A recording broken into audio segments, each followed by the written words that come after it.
진정한 은혜와 축복, 그런 제목입니다. 진정한 은혜와 축복이라고 하는 것이 어떻게 시작이 될까 하는 것입니다. 오늘 말씀은 주제가 참된 신앙입니다.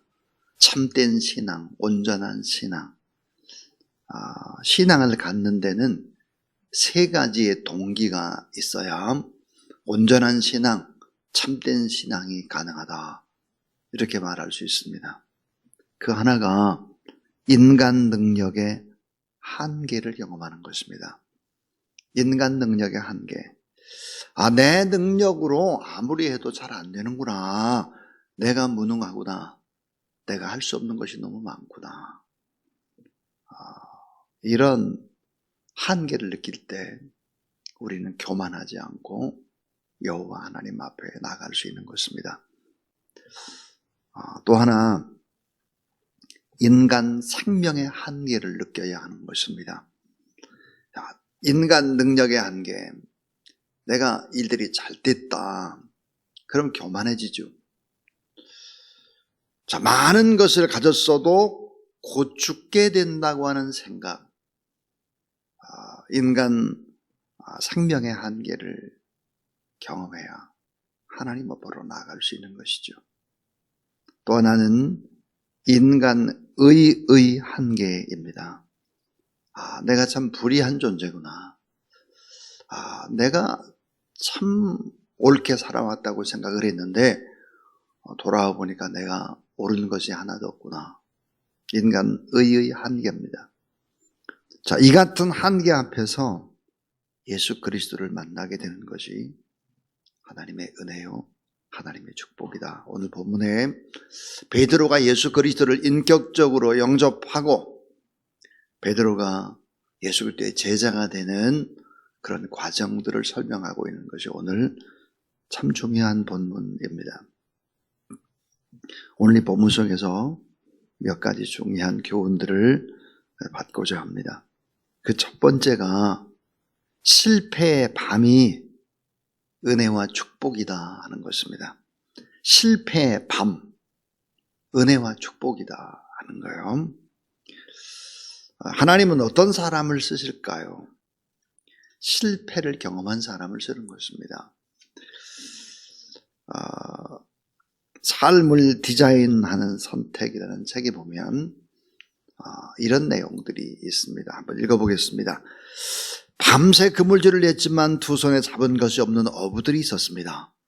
그들은 빈 그물을 가지고 피곤과 허탈에 주저앉고 싶었을 것입니다. 소득 없이 지친 우리의 어느 날처럼 말입니다. 그 바닷가의 어부들은 자신이 열심히 살고 있는 사람이라고 생각을 했습니다. 그들에게는 수없이 반복했던 경험과 기술이 있었습니다. 팔이 빠지도록 열심히 그물질도 했습니다. 날마다 서류 가방을 들고 출근하고 밥 먹듯 야근하는 우리처럼 말입니다. 어깨가 축 처진 우리가 문득 지금 내가 뭘 하고 있는 거지? 삶의 회의를 느끼듯 그들도 회의와 낙심에 빠졌습니다. 실패한 어부들이 좌절한 그 자리에 예기치 못한 분이 계셨습니다. 그분은 실패한 사람들을 바라보고 계셨습니다. 우리가 실패로 좌절하고 있을 때 모두가 우리에게 등을 돌린 그때 그분은 잠잠히 실패한 어부 곁에 그리고 실패한 우리 곁에 계셨습니다. 방향성을 잃고 흔들리는 갈대 같은 삶의 실패의 삶을 살던 시몬이 든든한 반석 같은 존재인 베드로로 선택받은 것이 무엇이었을까요? 실패한 사람이기 때문입니다. 자신의 나약함을 모르는 사람은 그 삶의 배에 창조주와 동승하지 않습니다. 실패한 밤이 아니라면 어떻게 예수 그리스도를 영접할 수 있겠나? 인간 능력의 절절한 한계, 그 한계를 경험하는 것입니다. 베드로가 주님을 만났을 때는 밤새도록 고기 한 마리를 잡지 못했던 절망의 밤, 그리고 희망의 아침인데 희망이 아니라 허무의 아침, 빈 그물을 싣고 다시 집으로 돌아가야 되는 그런 절망의 시간대였습니다. 지치고 낙심하고 절망하고 끼니 걱정을 해야 되는 어부입니다. 참 중요한 것이, 신앙이라고 하는 것은 내가 예수 그리스도를 믿은 것이 아닙니다. 내가 오늘 이 새벽에 이 성전에 온 것이 아닙니다. 내 의지로 내 발로 걸어서 내가 여기 와서 지금 예배에 참석했다 이렇게 생각을 하면 잘못된 거죠. 오늘 우리가 찬송 90장을 불렀습니다. 주 예수 내가 알기 전 날 먼저 사랑했네. 신앙은 내가 주님을 찾는 것이 아니에요. 호숫가에 주님이 오시고 시몬의 배에도 주님이 찾아오시고 시몬도 찾아오시고 고통의 현장에 주님이 직접 찾아오신 것이죠. 그래서 바로 실패의 밤이 은혜와 축복이 된다 하는 것입니다. 두 번째입니다. 두 번째는 말씀을 붙잡고 불가능에 도전하는 것이 은혜와 축복입니다. 말씀을 붙잡아요. 언제 말씀을 붙잡아요? 실패의 밤이 지나고 내 능력으로 안 되니까 하나님의 말씀을 붙잡습니다. 예수 그리스도의 말씀을 듣는 거예요.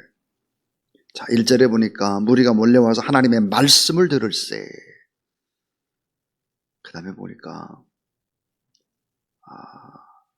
4절에 보면 말씀을 마치시고 시몬에게 이르시되 깊은 데로 가서 그물을 내려 고기를 잡으라 그랬습니다. 자, 말씀을 들고 오셨습니다. 그리고 시몬의 배에서 말씀을 전하고 4절에 보니까 말씀을 마쳤다 그랬습니다. 자, 말씀을 믿는 것입니다. 그리고 말씀에 의지해서 순종하는 것입니다. 자, 근데 4절 말씀을 다시 한번 보시면 4절 한번 같이 읽어보죠. 자, 시작.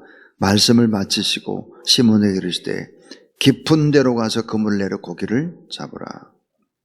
자, 깊은 데로 가라. 그물을 내리라. 이 말은 전문가 어부에게는 너무나 순종하기 어려운 말씀입니다. 왜 그럴까요? 이 전문적인 지식이 있는 어부로서 아침에는 고기가 깊은 데 있지를 않습니다. 얕은 곳에 먹이를 찾는 습성이 있죠. 아침에 일찍은. 깊은 데는 고기가 없어요. 한낮에 햇빛이 쬐고 이럴 때 깊은 데로 고기가 가는 것이죠.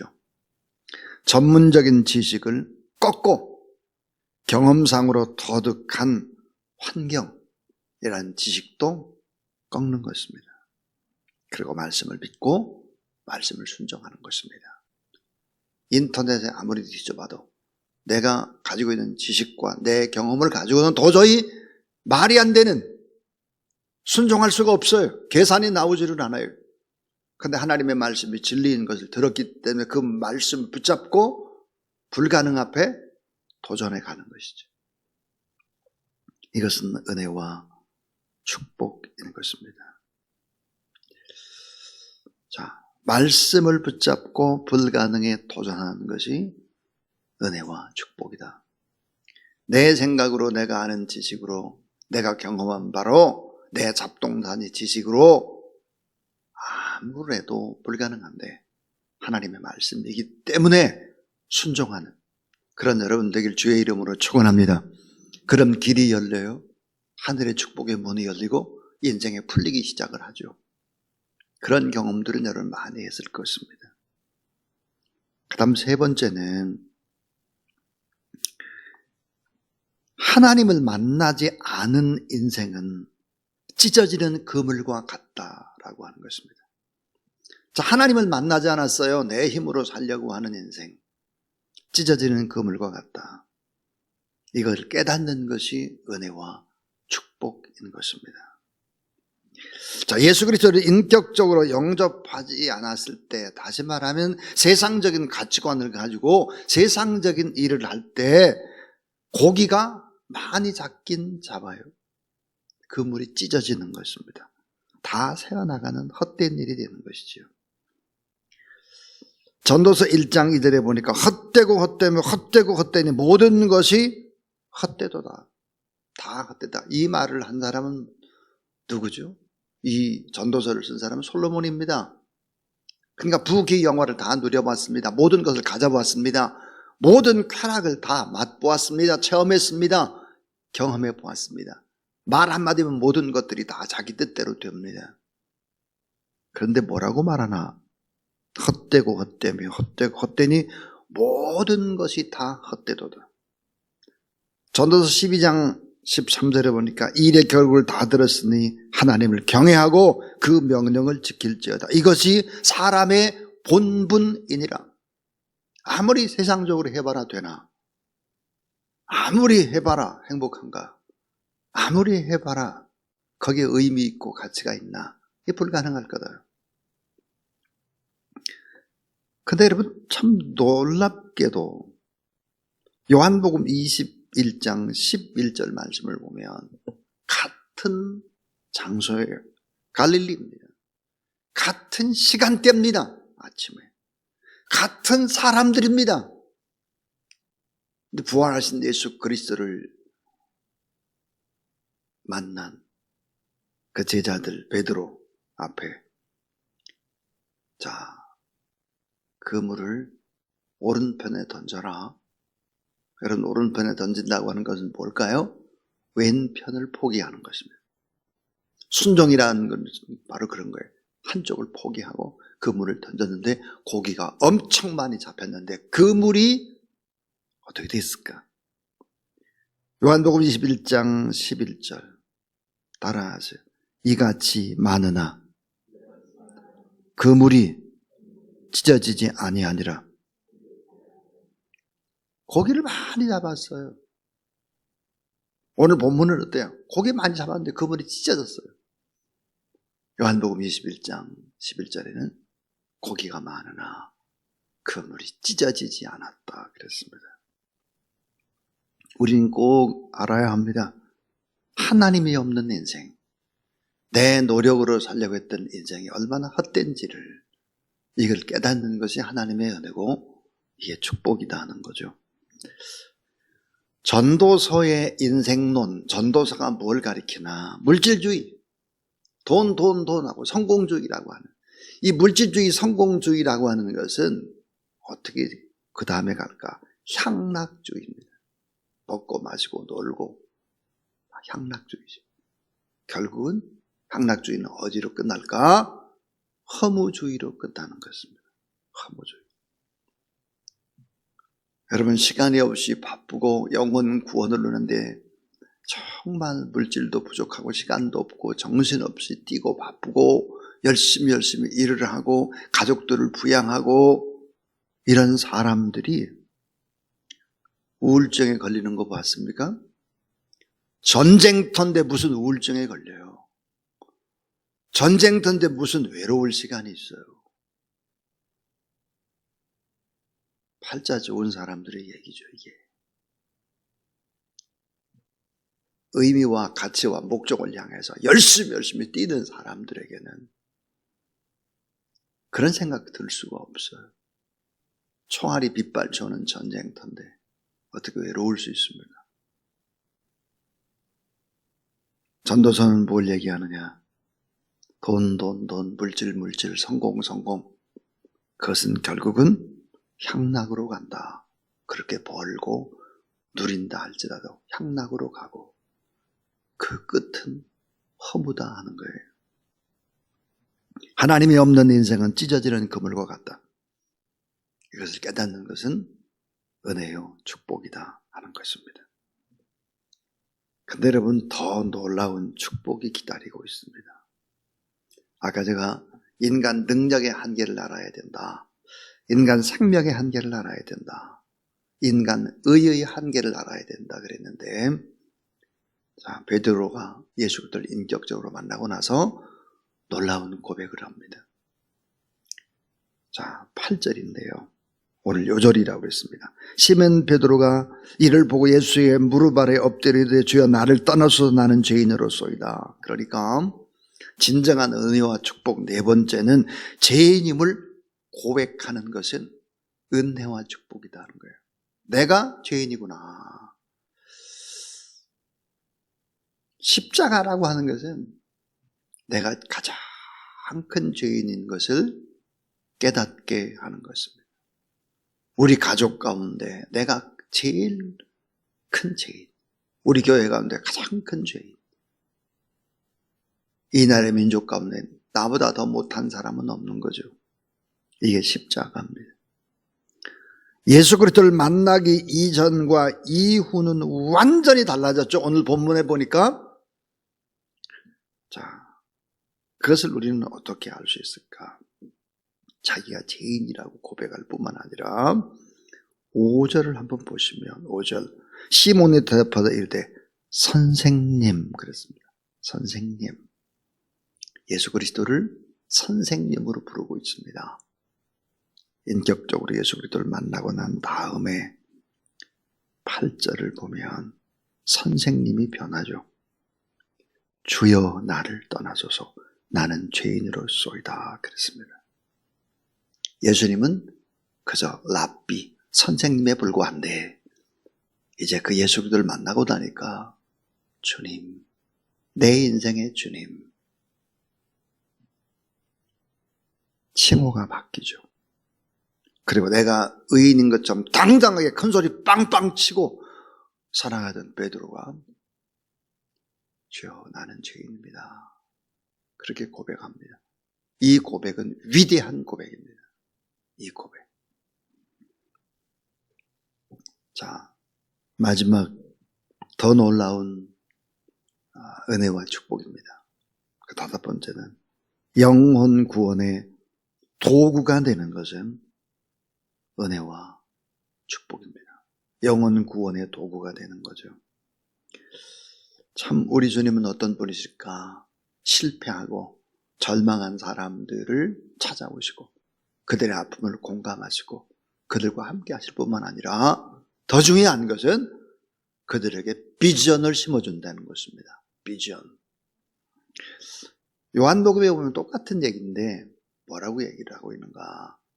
자, 처음 시몬을 볼 때 뭐라고 말씀하시느냐?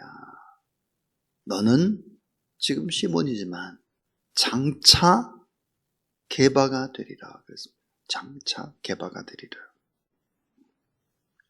오늘 본문에 보면 10절에 세베대의 아들로서 시몬의 동업자인 야고보와 요한도 놀랐습니다. 예수께서 시몬에게 이르시되 무서워하지 말라. 이제후로는 내가 사람을 취하리라 하시니 그랬습니다. 무서워하지 말라. 이제후로는 내가 사람을 취하리라. 자, 그런데 오늘 우리말 성경에 보니까 이렇게 얘기를 하고 있습니다. 그때 예수께서 시몬에게 말씀하셨습니다. 두려워하지 마라. 이제부터 너는 사람을 낚을 것이니라 그랬습니다. 세상이라는 바다, 이 세상의 바다에서 많은 사람들이 다 익사 직전이에요. 빠져 죽으려고 해요. 그 사람들을 낚아 올리는, 건져내는 구원을 위한 도구 베드로입니다. 여러분, 구원이라고 하는 단어의 의미가 뭡니까? 익사 직전에 있는 사람들을 어때요? 건져 올리다. 세상의 바다에 죽어가는 사람들을 건져 올리는 게 바로 구원이라는 그 뜻의 의미가 내포되어 있죠. 많은 세상이라는 바다에 빠져 죽어가는 사람들을 건져 올리는 진정한 어부가 될 것이다. 이것은 참 놀라운 미래의 꿈을 심어주시는 예수 그리스도 있습니다. 자, 내가 장차 게바가 되리라 그랬습니다. 시몬을 향해서. 시몬이라는 말의 의미가 뭘까요? 두 가지 의미라고 하죠. 하나는 작은 모래알이다 그래요. 작은 모래알. 이런 뜻도 있고요. 시몬이라는 말은 하나님께서 들으셨다라는 뜻도 있다고 해요. 자, 작은 모래알이다. 네가 장차 게바가 되리라. 이 게바가 베드로인데요.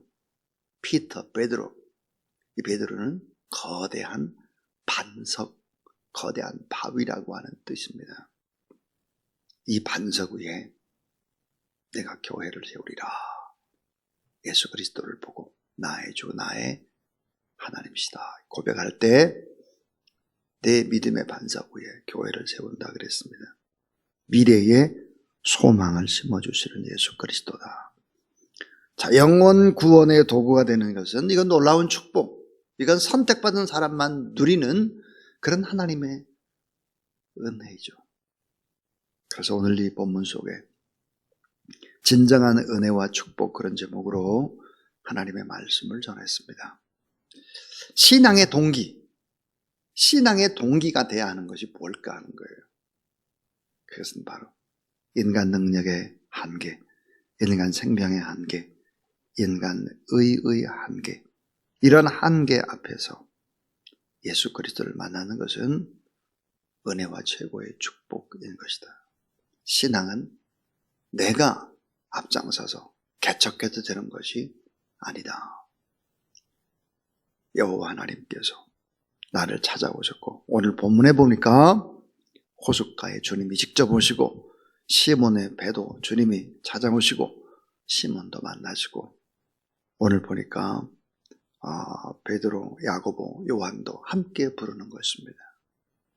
우리를 부르는 분 예수 그리스도, 그분이 우리에게 사람을 낚는 어부가 되라는 사명을 주었습니다.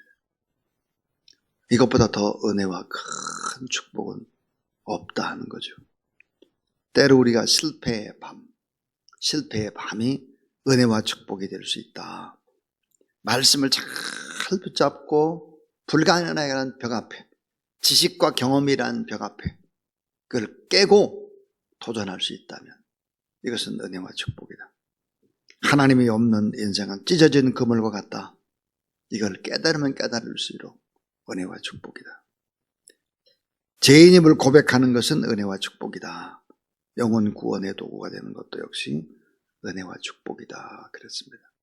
오늘 우리는 지금 은혜와 축복의 인생을 살아가고 있습니다.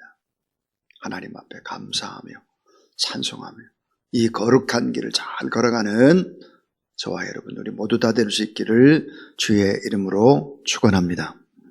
285장 하나님 앞에 찬송 드리겠습니다.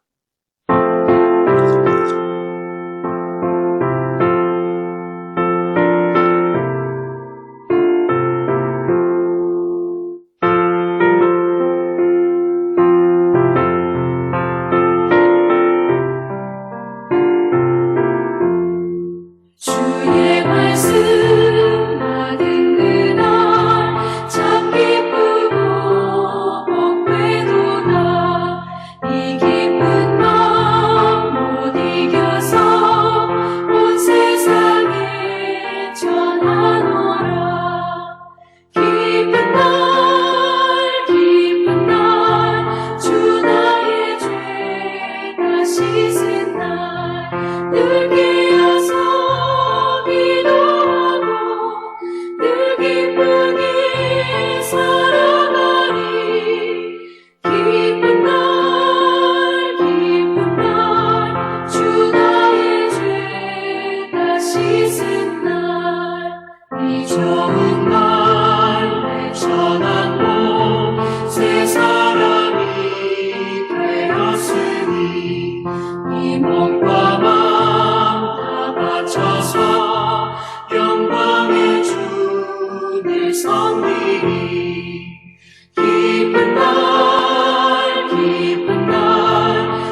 새 사람 된 그날부터 평안한 마음이 있어서 이 복된 말 전하느니 나의 복문 삼았도다.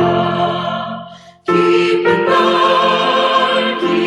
날 주 나의 죄가 씻은 날 늘 깨어서 기도하고 늘 기쁘게 살아가리.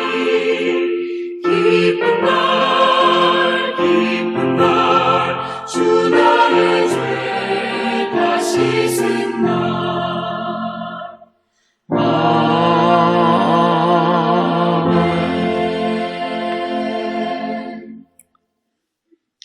이제는 진정한 은혜로 우리에게 놀라운 구원의 복을 선물해 주신 구주 예수 그리스도의 무한하신 은혜와 우리 하나님 아버지 놀라운 사랑과 성령의 능력과 또 권능과 축복의 기름 부으심이 이 귀한 아침에도 하나님 앞에 예배드리는 모든 하나님의 사람들 머리 위에 기도 제목 가운데 나라와 민족과 저 선교지 위에 이제로부터 영원토록 함께 하옵시기를 간절히 축원하옵나이다. 아멘.